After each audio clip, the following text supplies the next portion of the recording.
हरियाणा की हर अपडेट के लिए बेल आइकन दबाएं और सब्सक्राइब करें STV हरियाणा न्यूज। नमस्कार, आपके साथ मैं अराबिका अजय मिश्रा। आप देख रहे हैं फटाफट हरियाणा। कृषि कानूनों के खिलाफ दिल्ली की सीमाओं पर प्रदर्शन कर रहे किसानों का आंदोलन आज 58वें दिन में प्रवेश कर चुका है। किसानों ने सरकार के प्रस्ताव को ठुकराते हुए आंदोलन जारी रखने का ऐलान किया। वहीं आज दोनों पक्षों के बीच 12वें दौर की बैठक जारी है। किसानों और केंद्र सरकार के बीच हो रही 12वें दौर की वार्ता के लिए किसान और सरकार बातचीत की टेबल पर है। वहीं आज एक बार फिर किसानों और पुलिस के बीच ट्रैक्टर रैली को लेकर बैठक की गई और हर बार की तरह इस बार भी किसान और पुलिस की बैठक बेनतीजा रही।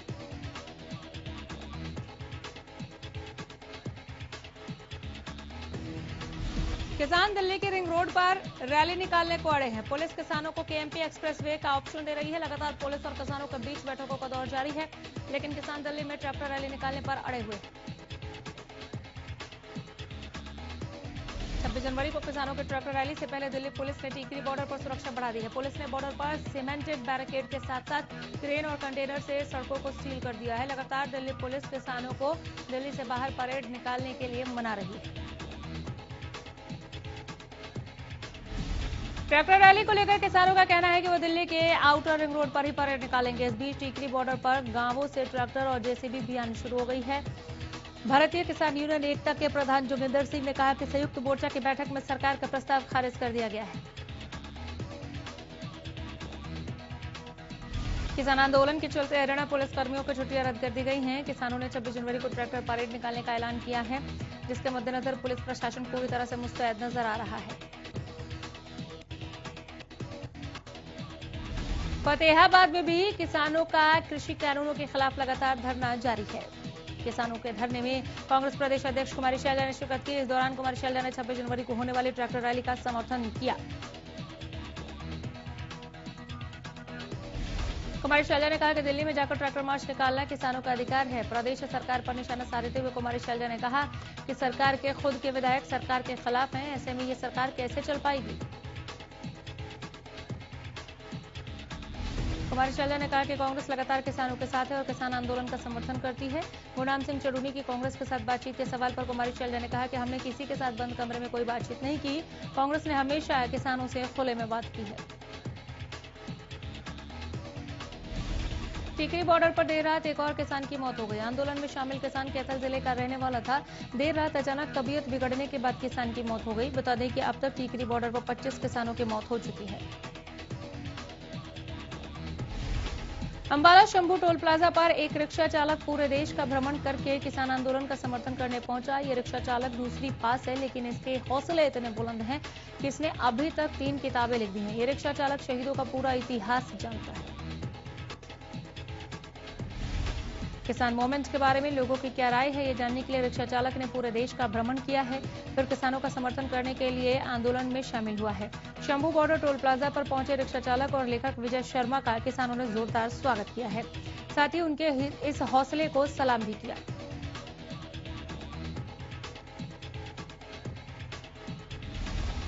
मुख्यमंत्री मनोहर लाल ने गुरुवार को चंडीगढ़ में हाउसिंग फॉर ऑल के संबंध में आयोजित बैठक की अध्यक्षता की। इस दौरान मुख्यमंत्री ने कहा कि भविष्य में इस योजना को राज्य के अन्य बड़े शहरों में भी शुरू किया जाएगा।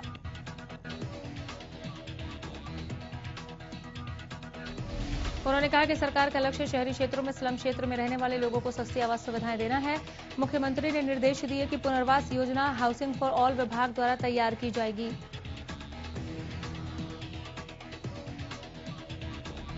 उन्होंने कहा कि इस योजना के तहत ये सुनिश्चित किया जाएगा कि फ्लैटों के निर्माण के लिए स्थल शहर के भीतर स्थित हो और झुग्गी झोपड़ी वालों को उनकी सहमति से आवासीय फ्लैटों में स्थानांतरित किया जाए।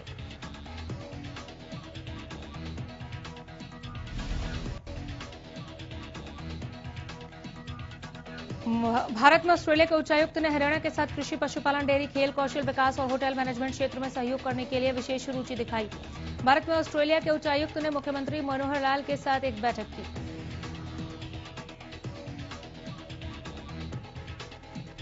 इस बैठक में ऑस्ट्रेलिया और हरियाणा के विभिन्न मुद्दों पर आपसी सहयोग की समीक्षा की गई और भविष्य के लिए भी सहयोग करने की दिशा में संभावनाओं का पता लगाने के लिए विचार विमर्श किया गया। इस बैठक में प्रदेश के कृषि और किसान कल्याण मंत्री JP दलाल मौजूद रहे।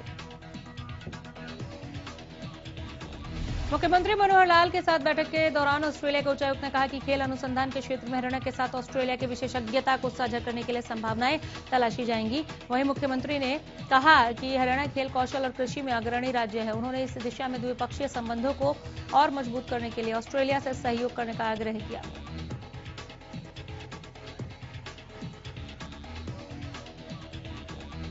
हरियाणा विद्यालय शिक्षा बोर्ड ने 2 और 3 जनवरी को ही हरियाणा अध्यापक पात्रता परीक्षा यानी एसटेट 2020 का परिणाम महज 18 दिन में घोषित कर दिया। परिणाम इस बार निराशा भरा रहा और सिर्फ 5.33% परीक्षार्थी ही पास हुए, जबकि 94.67% परीक्षार्थियों को निराश होना पड़ा।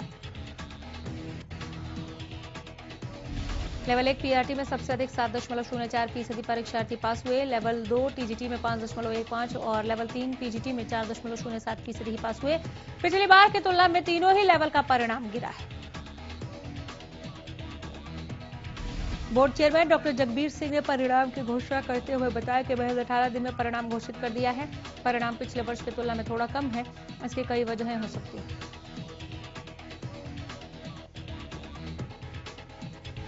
हरियाणा विद्यालय शिक्षा बोर्ड के एसटेट के लिए 2,61,299 परीक्षार्थियों ने आवेदन किया था, जिनमें से परीक्षा देने 2,37,806 परीक्षार्थी पहुंचे। इनमें से महज 12,696 परीक्षार्थी ही उत्तीर्ण हुए हैं। परीक्षा में पुरुष का पास प्रतिशत 9.06 और महिला का 6.14% रहा। अंबाला में टांगरी नदी के पास बांध के पास निर्माणाधीन मकान का लेंटर गिरने से एक मजदूर की मौत हो गई। बताया जा रहा है कि हादसा तब हुआ जब तीनों मजदूर काम कर रहे थे। घायल मजदूर का कहना है कि वो अपने साथियों के साथ काम कर रहा था, तभी मकान का लेंटर गिर गया। लेंटर गिरने से 3 मजदूर मलबे में दब गए। तीनों मजदूरों को अंबाला छावनी अस्पताल में भर्ती करवाया गया, जहां एक मजदूर की इलाज के दौरान मौत हो गई। बहरहाल पुलिस ने ठेकेदार के खिलाफ मामला दर्ज करते हुए जांच शुरू कर दी। प्रदेश में कोरोना के आंकड़ों में लगातार गिरावट दर्ज की जा रही है। बीते 24 घंटे में 133 नए मरीजों की पुष्टि हुई। गुरुग्राम में 39, फरीदाबाद में 15 मामले सामने आए। इसी के साथ पंचकुला में 20, यमुनानगर में 9 केस सामने आए। प्रदेश में 24 घंटे में 3 लोगों की मौत के मामले सामने आए। इसी के साथ अब तक कुल 3,000 कोरोना मरीजों की मौत के मामले सामने आए हैं। इसी के साथ हरियाणा में कुल 2,66,819 केस अब तक सामने आ चुके हैं। एक दिन में 185 मरीजों ने कोरोना को मात दी। जम्मू कश्मीर में पाकिस्तान की ओर से किया गया सीज फायर उल्लंघन के दौरान एक भारतीय सैनिक शहीद हुए। शहीद निर्मल सिंह सेना में सीनियर हवलदार थे और अंबाला शहर के जिनसुई गांव के रहने वाले थे। निर्मल सिंह के शहीद होने की खबर जैसे ही उनके गांव पहुंची तो शहीद के गांव में मातम पसर गया। बताया जा रहा है कि क्रॉस फायरिंग के दौरान यह घटना हुई। इसके बाद उन्हें मौके पर ही प्राथमिक उपचार देकर यूनिट बेस ले जाया गया। हेलीकॉप्टर से मौके पर एक डॉक्टर को भी बुलाया गया, लेकिन बचाया नहीं जा सका। परिवार में उनकी पत्नी के अलावा 5 साल की बेटी और 3 साल के बेटे के अलावा एक शारीरिक रूप से अक्षम भाई भी है। निर्मल की शहादत की सूचना के बाद गांव में मातम पसरा है। कैप्टन वजीर सिंह ने बताया कि निर्मल सिंह करीब 3 महीने पहले ही अंबाला अपने घर से वापस ड्यूटी पर आए थे। जल्द ही उन्हें 1 महीने की छुट्टी पर जाना था। रेवाड़ी का डबल फाटक रेलवे अंडरपास का काम पिछले 2 सालों से अधर में लटका हुआ है। करीब 2 साल पहले पूर्व केंद्रीय राज्य मंत्री राव इंद्रजीत सिंह ने इसका शिलान्यास किया था, लेकिन अभी तक ये काम पूरा नहीं हुआ, जिसके कारण आम जनता को काफी परेशानी का सामना करना पड़ रहा है। फाटक के उस पार शमशान होने के कारण शव यात्रा को भी 4 किलोमीटर का लंबा सफर तय करके जाना पड़ता है। निर्माणाधीन अंडरपास स्थित सैकड़ों दुकानदारों की माने तो इस अंडरपास के बनने में हो रही देरी के कारण उनका धंधा चौपट हो गया है और गहरे गड्ढों के कारण कई लोग चोटिल हो चुके हैं। लोगों का कहना है कि रेलवे ने अपना काम तय समय सीमा में पूरा कर दिया, लेकिन पीडब्ल्यूडी का काम अभी अधर में लटका हुआ है। स्थानीय लोगों का कहना है कि कई बार प्रशासन और स्थानीय नेताओं से मिले, लेकिन सुनने वाला कोई नहीं। रुख करेंगे फटाफट की ओर। गोहाना शहर में आवारा पशुओं का अड्डा बन चुका है और शहर का कोई भी कोना ऐसा नहीं बचा जहां पर आवारा पशु ना बैठे नजर आते हो। बार बार पशुओं के पकड़ने के बाद भी शहर में पशुओं की संख्या में लगातार बढ़ोतरी दिख रही है। गोहाना की सब्जी मंडी में आवारा पशुओं के कारण लोग काफी परेशान हैं। सब्जी मंडी किस तरह एनजीटी के आदेशों की सरेआम धज्जियां उड़ाई जा रही हैं, तस्वीरों में साफ पता चल रहा है। जगह जगह कचरा पड़ा हुआ है। आवारा पशु इधर से उधर घूम रहे हैं। बताया जा रहा है कि नगर पालिका और एसडीएम कार्यालय में शिकायत देने के बाद भी अभी तक कोई समाधान नहीं हुआ।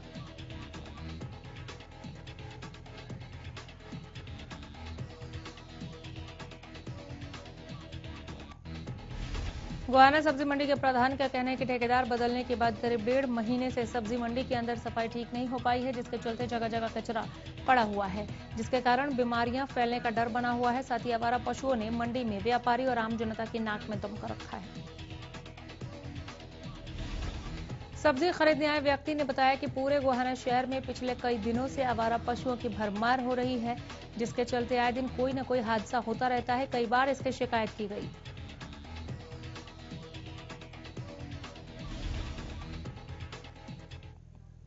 पानीपत के गांव में 10 से 12 युवकों ने एक व्यक्ति और उसके भांजे पर बर्फ तोड़ने वाले सुए और लाठी डंडों से हमला कर 2 लाख रुपए भी लूट लिए।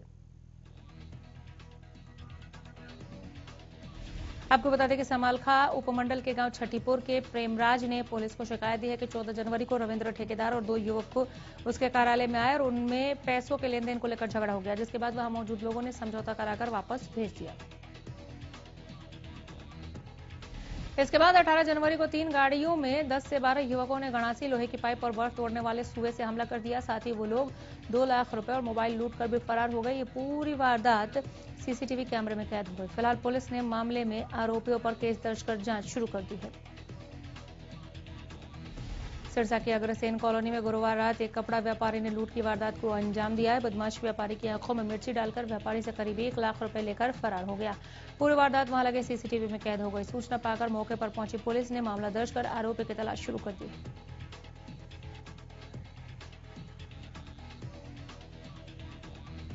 चंडीगढ़ में सहकारिता मंत्री बनवारी लाल ने हैफेड और डेयरीफेड के प्रोडक्ट्स लॉन्च किए। इस दौरान बनवारी लाल ने प्रेस कॉन्फ्रेंस में बताया कि सहकारिता विभाग किसानों से जुड़ा विभाग है, जिसके जरिए देश को आत्मनिर्भर बना सकते हैं। बनवारी लाल ने बताया कि हम वीटा का हेल्दी मिल्क लेकर आए हैं, जिससे इम्यूनिटी बढ़ती है।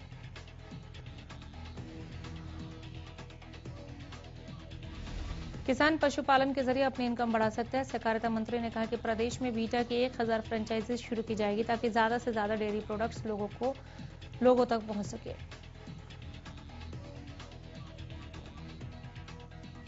भिवानी के गांव बलियाली और जाटू लोहारी के ग्रामीण नहरी पानी में कटौती किए जाने से नाराज होकर उपायुक्त कार्यालय पहुंचे।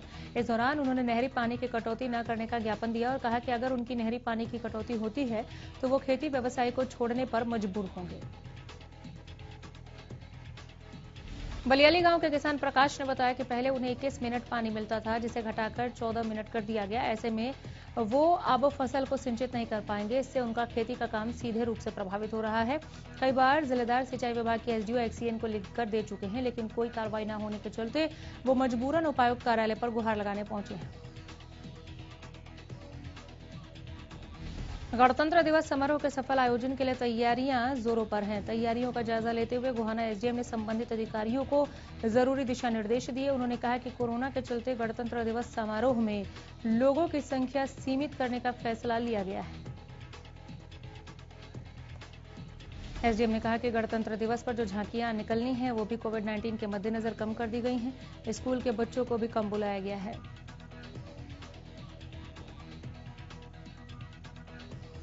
सरकार द्वारा 60 साल से ज्यादा आयु वाले बुजुर्गों के लिए 2220 रुपए सम्मान भत्ता के रूप में दिए जाते हैं, लेकिन ये सम्मान भत्ता लेने के लिए बुजुर्गों को परेशानियों का सामना करना पड़ रहा है। दरअसल सोहना में सम्मान भत्ते को लेने के लिए बुजुर्ग सुबह 8 बजे से ही लाइन में आकर लग जाते हैं और कई घंटों खड़े रहने के बाद भी इन बुजुर्गों को भत्ता नहीं मिलता। इस दौरान कई बुजुर्ग तो कमजोरी और वृद्ध होने के कारण गिर भी जाते हैं। पूरे मामले को लेकर पोस्ट मास्टर कमरुद्दीन ने बताया कि सोना पोस्ट ऑफिस में करीब 4000 बुजुर्ग भत्ता लेने के लिए आते हैं। जैसे ही भत्ता बांटना शुरू किया जाता है, शुरू के 5 दिन बुजुर्गों की भारी भीड़ रहती है। सिरसा के गांव भंवूर के ग्रामीणों ने लघु सचिवालय के सामने प्रदर्शन किया। इस दौरान बड़ी संख्या में महिलाएं शामिल हुई। ग्रामीणों का कहना था कि उनके गांव में अमीर लोगों के तो पीले गुलाबी राशन कार्ड बने हैं, 400 से ज्यादा गरीब परिवारों के सामान्य राशन कार्ड बनाए गए। लॉकडाउन के समय भी उन्हें कोई मदद नहीं मिली। ग्रामीण कहते हैं कि लंबे समय से मांग कर रहे हैं कि गुलाबी और पीला कार्ड बना दो, लेकिन कोई सुनता ही नहीं। गांव में गरीब परिवारों को राशन नहीं मिल रहा, अमीरों को मिल रहा है।